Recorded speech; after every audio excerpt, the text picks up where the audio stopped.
Bien, y vamos a comenzar con el concepto epidemiológico de la insuficiencia cardíaca y vamos a tratar de observar que es un problema grave que no resolvemos.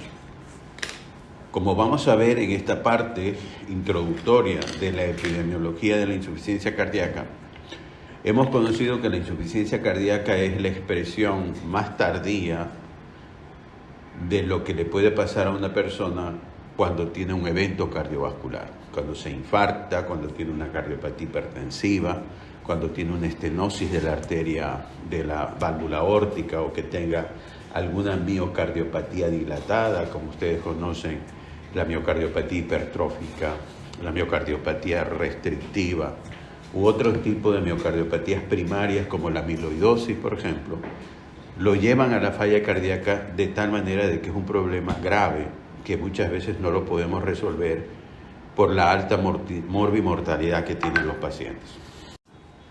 Entonces, en la primera diapositiva que nosotros vemos el impacto que tiene la insuficiencia cardíaca en pacientes, en nosotros como profesionales que manejamos esos pacientes y en el sistema sanitario.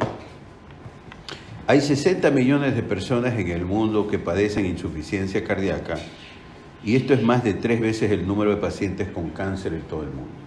Si ustedes se ponen a pensar, el cáncer nos azota mucho y dependiendo de las características del cáncer, vemos o nosotros presumimos que es bastante la cantidad de gente con cáncer porque si nos dirigimos a Solca, ahí lo que se atiende es solamente cáncer.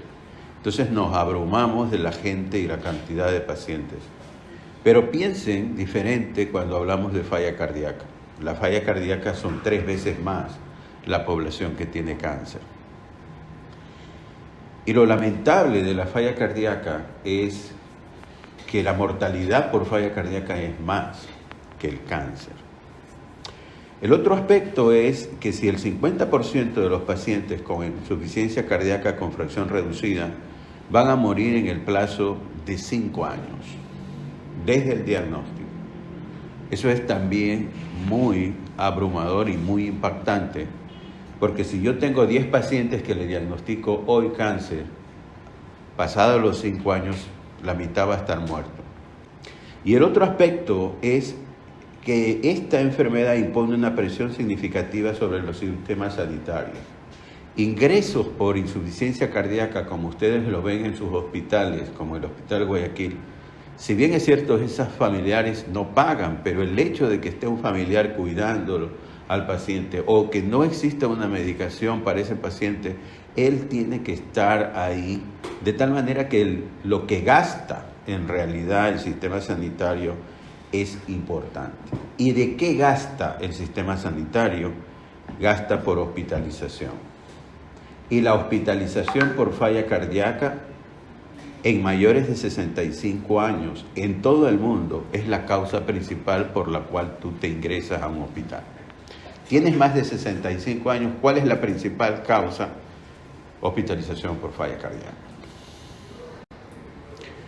Cuando nosotros hablamos de prevalencia de la insuficiencia cardíaca en el mundo, en Latinoamérica está entre 1 y 2%. Si nosotros observamos otros países, por ejemplo, Australasia, vemos que puede llegar hasta el 5% en pacientes indígenas. Así conocen los indígenas de Australia, esos morenos, grotescos su cara. Ellos tienen mucha insuficiencia cardíaca en comparación con la población australiana, que es emigrante. Básicamente Australia es un país de emigrantes. Y la posibilidad de tener insuficiencia cardíaca casi se quintuplica en esta población. ¿Y por qué será? Posiblemente ocurre epigenéticamente porque ellos no están acostumbrados a comer lo que están comiendo ahorita los australianos, que es comida occidental y muchas veces comida chatarra, de lo que ellos antes se nutrían, que eran ¿de qué? De los canguros, de ciertos animales propios de la zona, y lo tenían que cazar. Otro aspecto es, por ejemplo, a nivel de Norteamérica, la población canadiense está en alrededor del 4% de la población en forma general, lo cual es bastante. Si tú le dices cuántos millones tiene Canadá, no tengo el dato correcto, pero si son 250 millones de habitantes, el 4% posiblemente es una cantidad importante que los sistemas sanitarios tienen que resolver y sería el impacto económico para ellos. Y el concepto que quiero que traigan a la luz sobre la prevalencia es que el más del 10% de personas mayores de 70 años, la causa más frecuente es esa hospitalización que yo les decía, ¿ya? Y esa hospitalización, en lo que corresponde a la falla cardíaca, cada vez que hospitalicemos a un paciente, aumenta la mortalidad del paciente. Porque muchas veces esa hospitalización es la última hospitalización que tiene y no sale de pie o en silla de ruedas, sale muerto.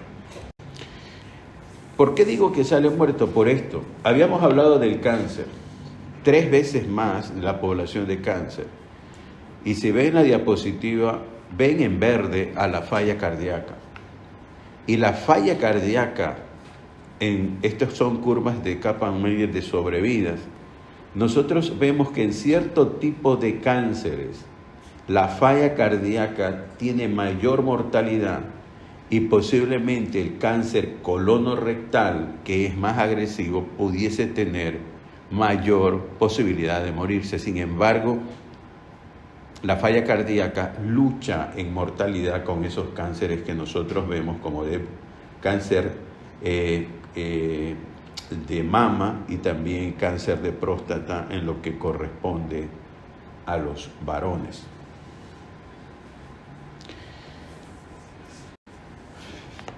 ¿Cuál es el otro punto? Es una enfermedad de episodios. Yo tengo al paciente ahora tratándolo, lo tengo compensado, pero se me descompensa. Y en algunas ocasiones de esa descompensación, yo debo de hospitalizarlo. Entonces, en este gráfico, si ustedes se dan cuenta, aquí está su función cardíaca, que al inicio tiene una función cardíaca relativamente bien, pero viene el primer episodio de empeoramiento de falla cardíaca, o sea, el primer internamiento de falla cardíaca, y a partir de ahí ustedes ven que nunca vuelve la curva hacia el nivel anterior a esa hospitalización, sino que la función cardíaca ha deteriorado de tal forma que por cada episodio de empeoramiento de la insuficiencia cardíaca existe una afectación progresiva que lo va a llevar tarde o más temprano hacia la muerte. Esa es la falla cardíaca. La falla cardíaca es una curva siempre hacia abajo, que tiene episodios de que te comprometen. Miren cómo esta parte de la curva en la cual el paciente se deteriora tanto lo puede matar, pero nunca se va a recuperar la función cardíaca como estaba antes de esas hospitalizaciones. Entonces, con fines de esta diapositiva, el mensaje que es que cada episodio de empeoramiento de falla cardíaca existe una situación en la cual debemos de tratarlo por métodos de tipo intravenosos para poderlo compensar. Furosemida intravenosa, dobutamina intravenosa, dopamina intravenosa, incluso noradrenalina intravenosa y otros fármacos que nosotros debemos de requerir con cada empeoramiento. Progresión de la enfermedad. Este es un gráfico muy bonito, en lo cual vemos en amarillo el riesgo inicial.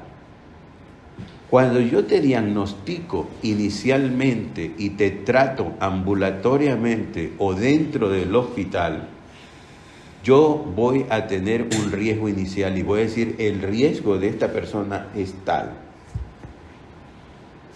A medida que yo tengo una fracción de eyección mucho más baja, voy a tener un riesgo mayor. A medida que tengo péptidos natriuréticos muy altos, voy a tener un pronóstico no tan bueno tampoco. A medida que yo vea que la causa etiológica de la enfermedad que me produce, o de la enfermedad que me produce el síndrome de insuficiencia cardíaca, y si no hay cura, vamos a tener un mayor riesgo. Sin embargo, cuando nosotros vemos esto, lo tratamos, porque hay tratamientos que ya lo vamos a discutir. Inicialmente vamos a iniciar el tratamiento, vamos a titular el tratamiento médico optimizado, que se llama ahora. Vamos a utilizar dispositivos como los resincronizadores para tratar de evitar la sintomatología o la muerte del paciente por una muerte arrítmica. Si está indicado, vamos a hacer reparaciones de la válvula mitral si tiene una insuficiencia mitral severa de forma percutánea, es decir, algunos procedimientos que se llaman procedimientos como reparación de la válvula, ablación, porque tiene una fibrilación auricular. Todos estos procedimientos invasivos que podemos hacer, si están indicados, nosotros vamos a tratar de reducir ese riesgo residual que tiene el paciente. Pero aquí viene el empeoramiento, los ingresos paulatinos que los llevan a mayores ingresos, lo van a llevar a mayor riesgo de tipo cardiovascular. Cuando hablábamos nosotros, el paciente, a medida que hace empeoramiento de hospitalizaciones, lo va a llevar a una menor supervivencia. En cambio, a mayor, en forma diferente, de acuerdo al riesgo, cada empeoramiento y hospitalización por falla cardíaca, mire que la curva se va hacia arriba, lo va a llevar a un estado de refractariedad al tratamiento.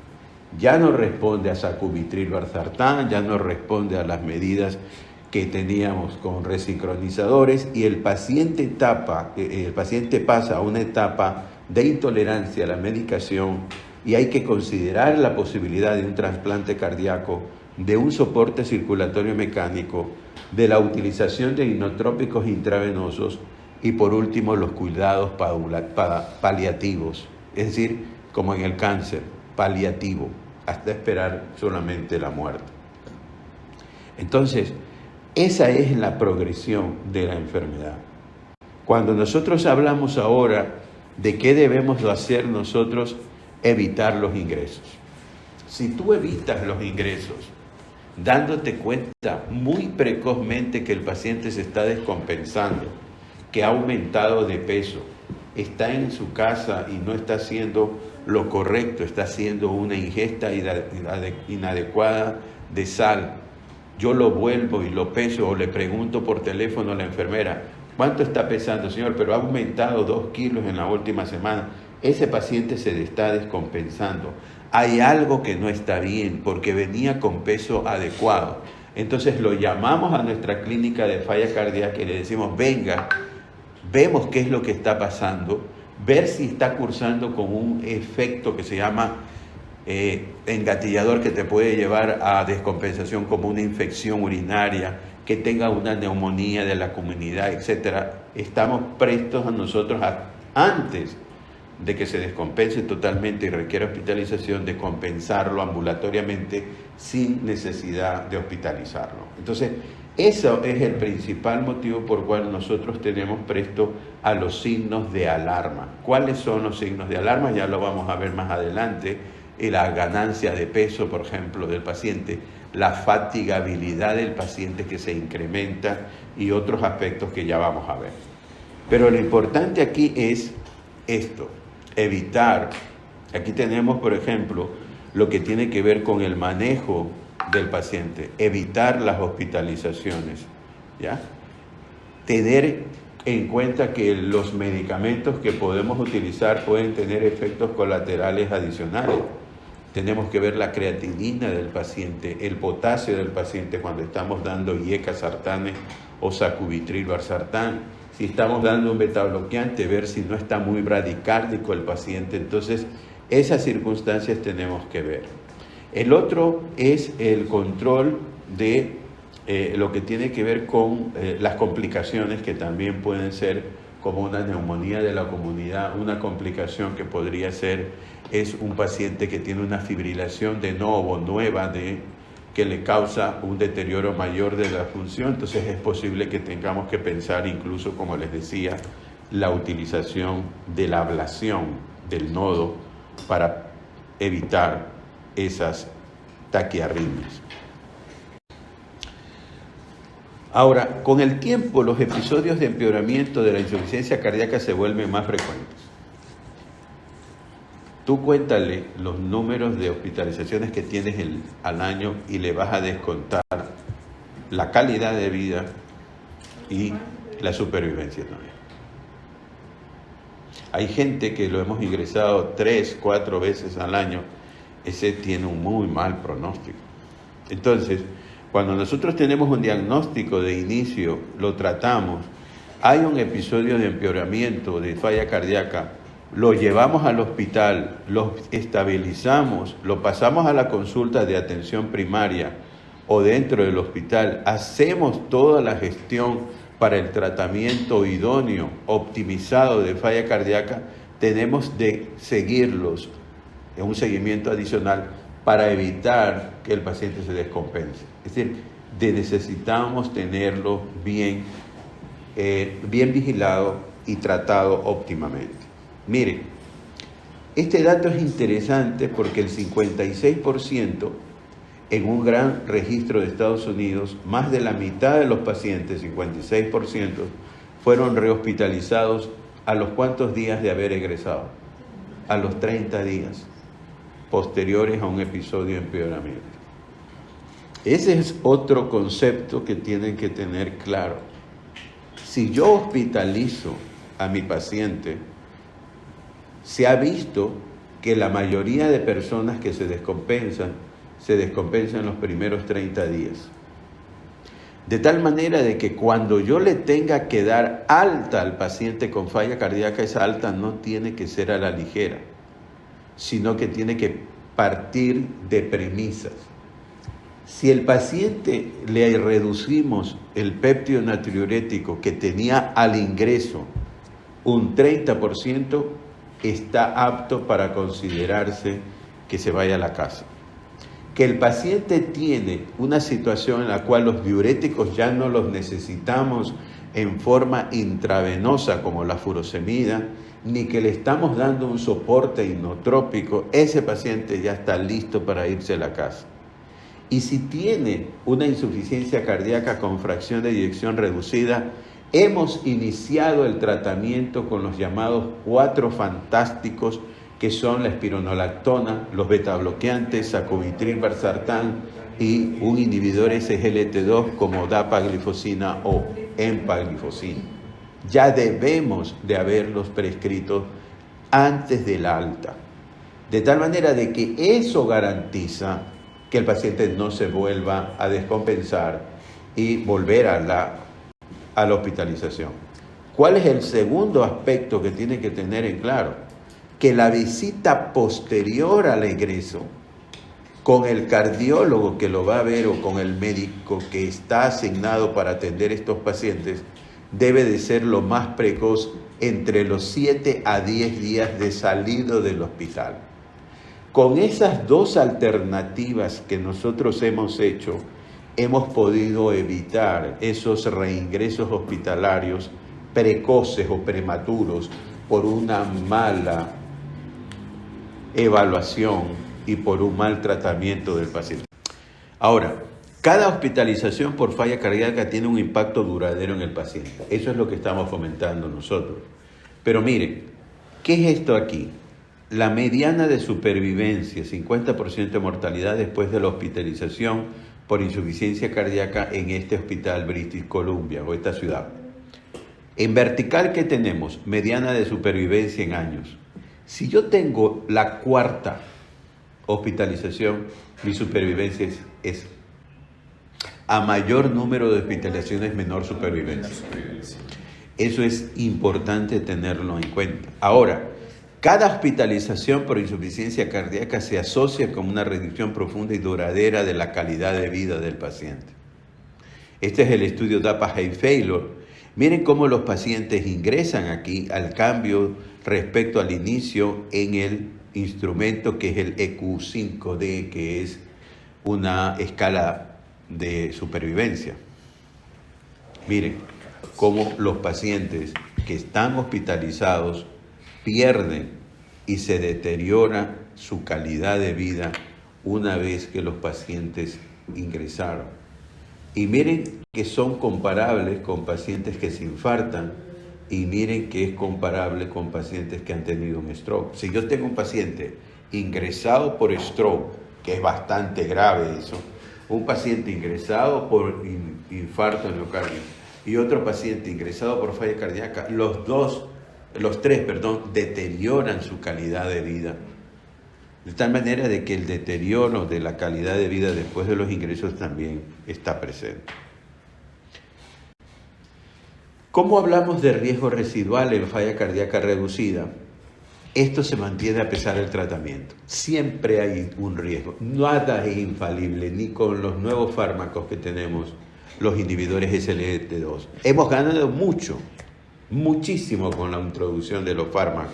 Sacubitril, valsartán, beta bloqueantes, spironolactona, hemos ganado mucho. Sin embargo, miren aquí. Yo tuve la oportunidad de participar en este estudio, que es el estudio Paradigma HF, que fue en el año 2014. Y después de este estudio, miren cómo, comparado con el enalapril, existe una reducción del riesgo relativo de hospitalización y de muerte cardiovascular del 20%. Pero todavía existe un riesgo residual, a pesar de darle a este paciente sacubitril valsartán de un 10%. Si vemos otro estudio, que es el estudio DAPA-HF, que fue en el año 19, que fue con dapaglifosina en el tratamiento convencional de pacientes con falla reducida, existe una reducción del 26% del ENPOI primario de muerte cardiovascular y hospitalizaciones por falla cardíaca. Pero fíjense que no se llega a reducir ese riesgo en rojo, que es el riesgo residual que todavía tienen esos pacientes. O sea, esos pacientes todavía tienen un riesgo residual que es la causa de sus descompensaciones y es la causa muchas veces de su muerte. Aquí viene el otro estudio, que fueron estudios más cercanos ahora, como el Emperor Reduce con empaglifosina. Un 25% de reducción es importante, pero todavía existe un 15.8% para esa población de tener un riesgo residual, a pesar de darle el diurético, a pesar de darle el IECA-ARA, a pesar de darle el sacubitril valsartán, a pesar de darle el beta bloqueante y a pesar de darle empaglifosina, existía todavía ese riesgo que nosotros vemos de 21 al 15. Este riesgo es el riesgo residual. Cuando nosotros vemos el estudio Galactic, que es otro estudio en la cual se utiliza un fármaco nuevo que es el omecamtiv, ¿ya? Este Galactic también tiene un riesgo residual, aunque no es tan importante la reducción, pero sí significativa, de solo el 8% también se ve el riesgo residual. Entonces, esto nos enseña que a pesar del tratamiento optimizado que tenemos en los pacientes, todavía queda un riesgo residual. Ese empeoramiento se asocia a un aumento 4 veces del riesgo de mortalidad a un año. Miren, en este caso, cuando vemos en el estudio en el empeoramiento de insuficiencia cardíaca, la tasa de mortalidad sube al 27.7%. Si yo tengo a mi paciente crónicamente estable, mi tasa de mortalidad es de 6%. Si yo diagnostico una insuficiencia cardíaca de nuevo, o sea, no había diagnóstico en ese paciente de falla cardíaca, es del 20%. Fíjate cómo un paciente que tiene un diagnóstico de insuficiencia cardíaca de nuevo, o sea, novo, significa recién le he puesto la etiqueta de falla cardíaca, tiene mucho más riesgo de mortalidad de que aquel paciente que ya se sabe que tiene falla cardíaca. Sin embargo, yo lo estoy tratando al paciente con todas las herramientas de tratamiento que dispongo, el riesgo es menor. Ahora, ¿cuál es el mayor riesgo? Lo que estábamos conversando antes. El mayor riesgo que nosotros tenemos en el periodo posalta. Si no tenemos la suficiente capacidad de valorarlo y de tratarlo antes de darle el alta, ese paciente va a tener mayor mortalidad. Miren cómo sin hospitalización previa es el estándar. Este es el cociente de riesgo, es 1. Si yo me hospitalizo a los 12 meses, mi cociente sube un 26% de riesgo relativo. Si yo entre los 6 y 12 meses, mire que me sube mucho más. Si entre los 3 a 6 meses yo vuelvo y tengo el tiempo desde la hospitalización hasta la selección, yo voy a tener mayor riesgo. Y miren lo que ocurre a menos de 3 meses. Esto quiere decir que el riesgo de muerte por causa cardiovascular es del 46% en mayores, 46% mayor en pacientes hospitalizados recientes frente a pacientes hospitalización previa. Es decir, si yo tengo muy precozmente, yo le veo en mi consulta, señor, ¿cómo está? ¿Hace qué tiempo usted se hospitalizó? Hace un mes.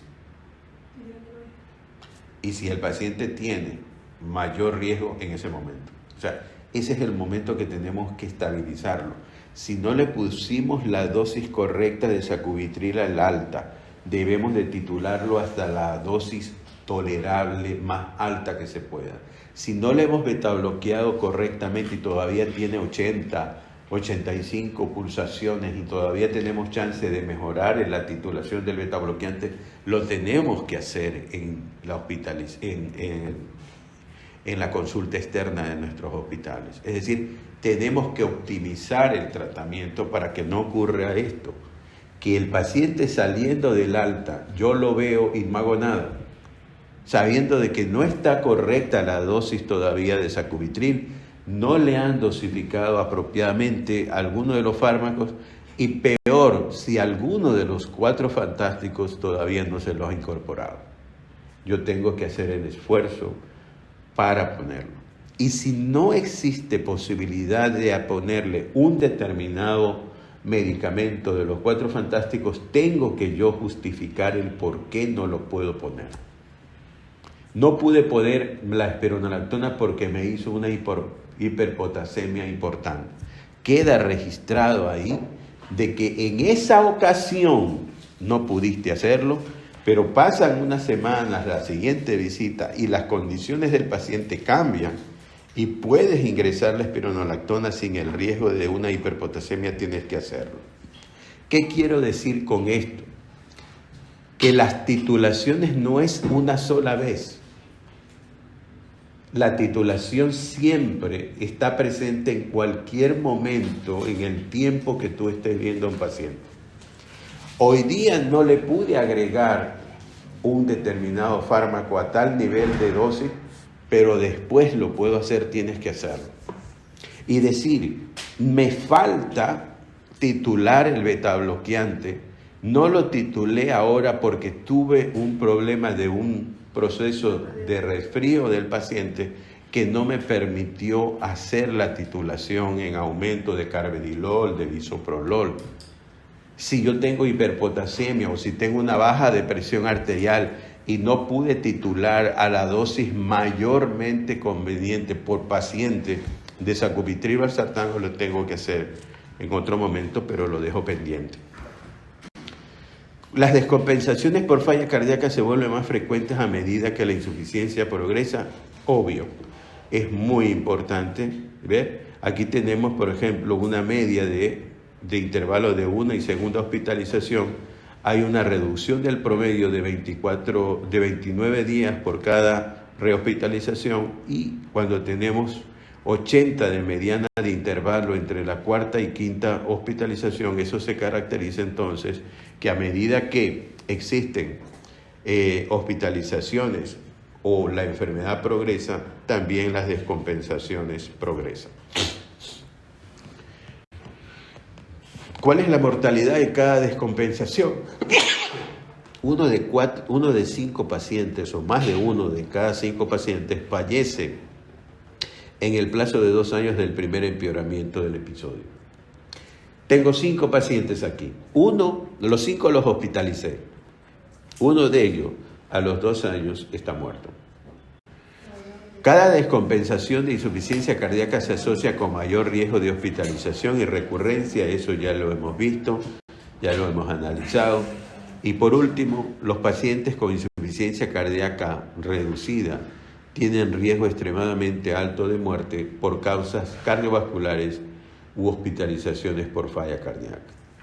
Aquí tenemos los pacientes con una enfermedad cardiovascular establecida. ¿Cuál es la enfermedad cardiovascular establecida? Infarto no fatal, stroke no fatal.